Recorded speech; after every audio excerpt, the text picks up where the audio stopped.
Anthony Joshua versus Andy Ruiz Jr. Now, what really happened in this fight? Bit of a shocker, one of the biggest upsets in recent times, where some odds had Joshua as big as a 25-1 favorite, and the fight showed those odds makers were really wrong about this one. Now, Anthony Joshua is, of course, the bigger fighter, the longer, taller fighter, and Andy Ruiz has a very short reach for a heavyweight. Ruiz really was trying to find his distance in with his jabs, wasn't really getting anywhere with that, so what he resorted to doing was waiting for Joshua to come in and create openings for himself. So Ruiz kind of held a tight guard, hands up at all times, walking Joshua down, and Joshua had to break the pressure sometimes, and resorted to coming in behind jabs and stuff like that. And through that, Ruiz started to let the hounds go, start to blast right through Anthony Joshua. 大家好，老师从业中医男科30余年，帮助了数千名海内外华人朋友通过中药调理重回男性雄风。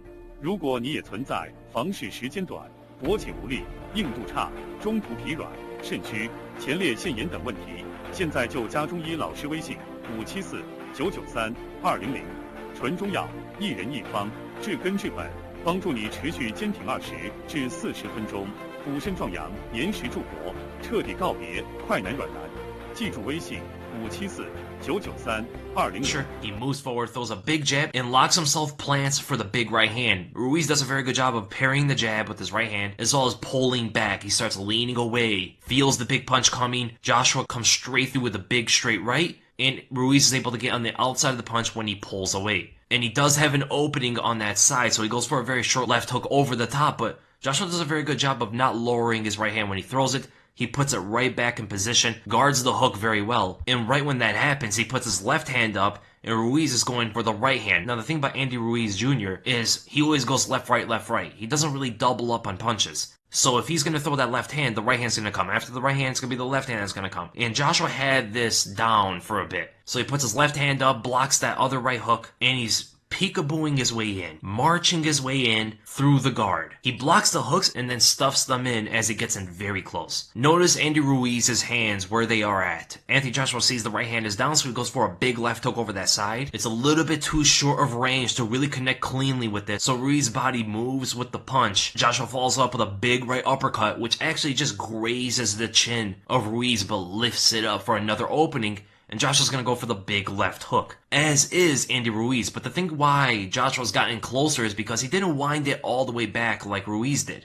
Ruiz dropped and winded up his left hand a bit too much, whereas Joshua kept it in the pocket and in tight. The left hook technique, the form and the punch, went to Anthony Joshua in this one. Also, Ruiz did get connected by the punch, so it threw off a little bit of his instincts there. But knowing the toughness of Ruiz, of course he's going to get up, and of course he's going to march down Joshua again. As the battle commences, Ruiz gets right into Anthony Joshua's face. Joshua pumps out a bit of jabs as a rangefinder, throws out the jab as he masks in his left step for a big right hand again. Connects clean on Andy Ruiz, as Ruiz was going for a check left hook, which actually grazes the top of the head of Anthony Joshua. This creates a bit of confidence for Andy Ruiz, so he starts going forward again. Joshua has the better technique in his hooks. Look at the difference here as well. Joshua's hooks are in tight. He gets on the inside of Ruiz's hooks, but just misses. I mean, Ruiz's hand's all the way down there. It has more power, but it also comes with a telegraph. And he goes to tries to connect over the top on Joshua, but the arm fits in, blocks the punch from getting in, and Ruiz bumps right into Joshua, forcing him to move back a bit. Joshua having the reach advantage, he's going to need a little bit more distance to feel a little bit more comfortable. And as he hops his way back, Ruiz falls up with another left hand. So remember, left, right, left. Those are the combinations that he always throws. And when he throws the left hook, Joshua does not see it coming. He tried to hop back away to find range, which rattles him badly.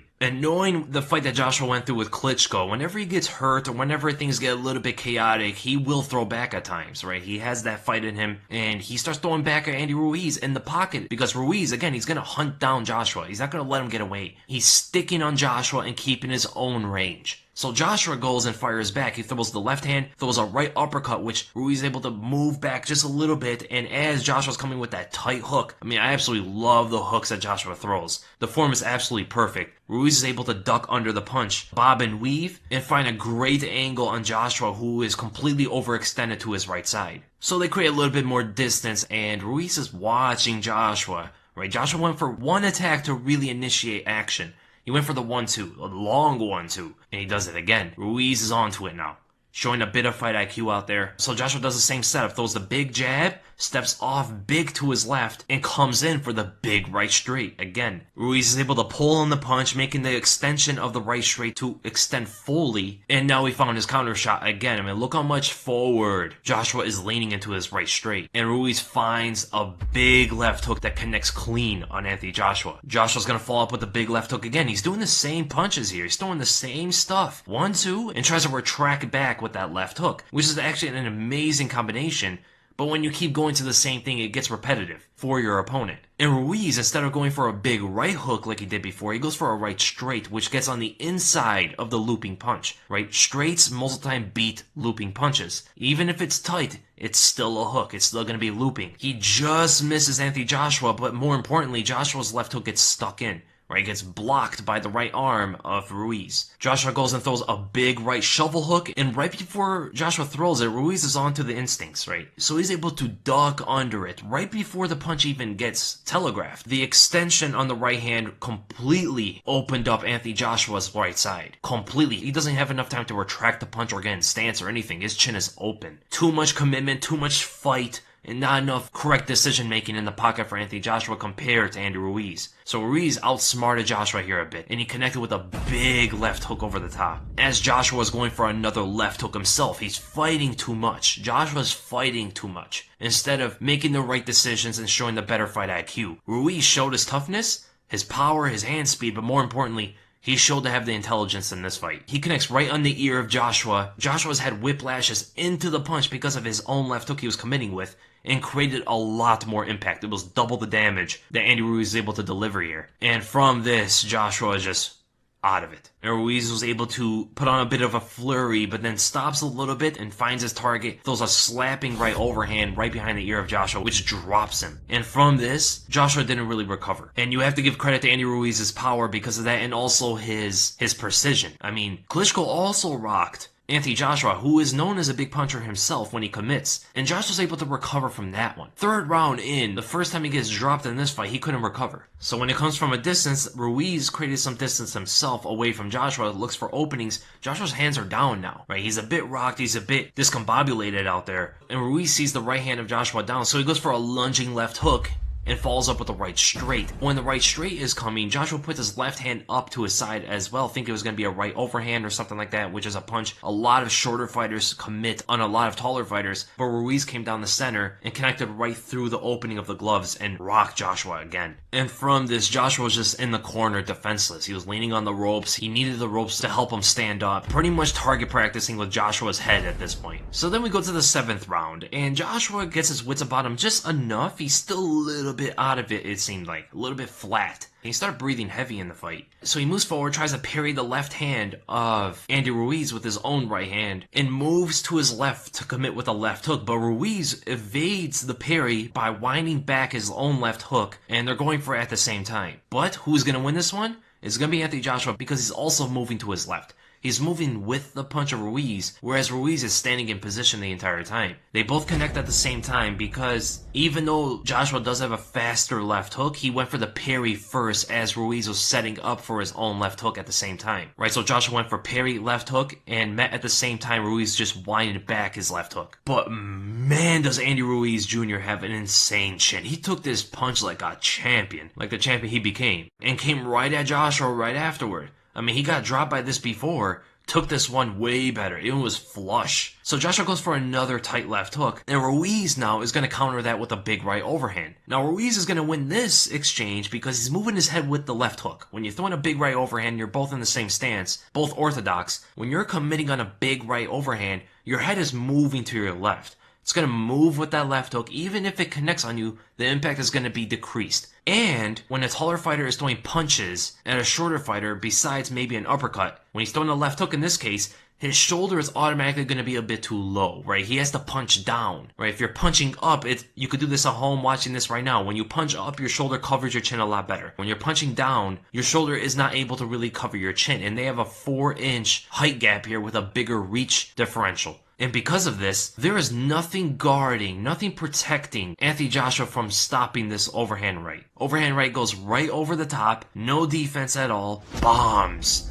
Anthony Joshua on the jaw. Joshua is rattled, he has his head lowered, it's instincts here at this point, he's trying to evade punches by just lowering his head, and again, Andy Ruiz starts blasting Anthony Joshua. He lands a big right hand behind the ear as well, throws hooks, which Joshua has his hands on his side, and instinctively, just something you could tell he practices a lot. Whenever punches get thrown at him, he likes to keep his hands up. Doesn't really parry shots too much on the defense, and Ruiz found the opening down the center, starts throwing straight shots this time and rocks Joshua even more. He pulls down the head of Joshua just a little bit, but here's the thing, Joshua's already on rubbery legs, on chicken legs at this point. If it's enough to just nudge your head down a little bit to cause the fall, my man is pretty much out of it.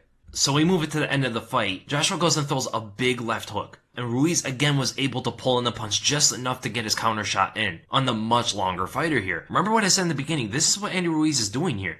He's hunting down Joshua. He's getting Joshua to commit on him, and he's going to hunt him down and not let him get away until he drops him. So Joshua's hook completely overextends, he drops it and gives the big opening on his jaw again. Ruiz is moving in, throws a big left hook to the forehead of Joshua. Joshua's trying to put his left hand up just in time because he knows the right hand is coming right afterward. Not able to get it there fast enough and gets connected by a big right overhand behind the ear again. And this pretty much ends the fight right there and then. Now some people are going to say the stoppage was controversial. I agree a little bit, but you can see Joshua was a little bit out of it. I mean, he was answering the ref. He was answering kind of quietly, but as the ref signaled to start the fight for Joshua, Joshua didn't move forward or anything, kind of just sat in the corner. Now, if I'm going to be honest, I don't know the rules of how the ref can stop a fight like this. Do they have to be off the corner, or can they actually sit in the corner and then when the fight goes on, then they move forward after they see their opponent coming at them? That's really what it all comes down to, in my opinion, unless he sees that Joshua is really out of it, because nobody can really notice how out of it Joshua is right now, other than the ref looking into his eyes. So at the end of the day, I still think Andy Ruiz would have knocked out Joshua. I think this stoppage potentially stopped any further brain damage or any kind of damage that Andy Ruiz was going to cause to Joshua further. Because Joshua did not have the balance, he did not have the wits about him to continue the fight effectively. And Ruiz has a granite chin, heart of a warrior, power and speed in his hands, and showed higher fight IQ out there. It was really hard to see Joshua really do anything at this point. I hear they're going to do a rematch.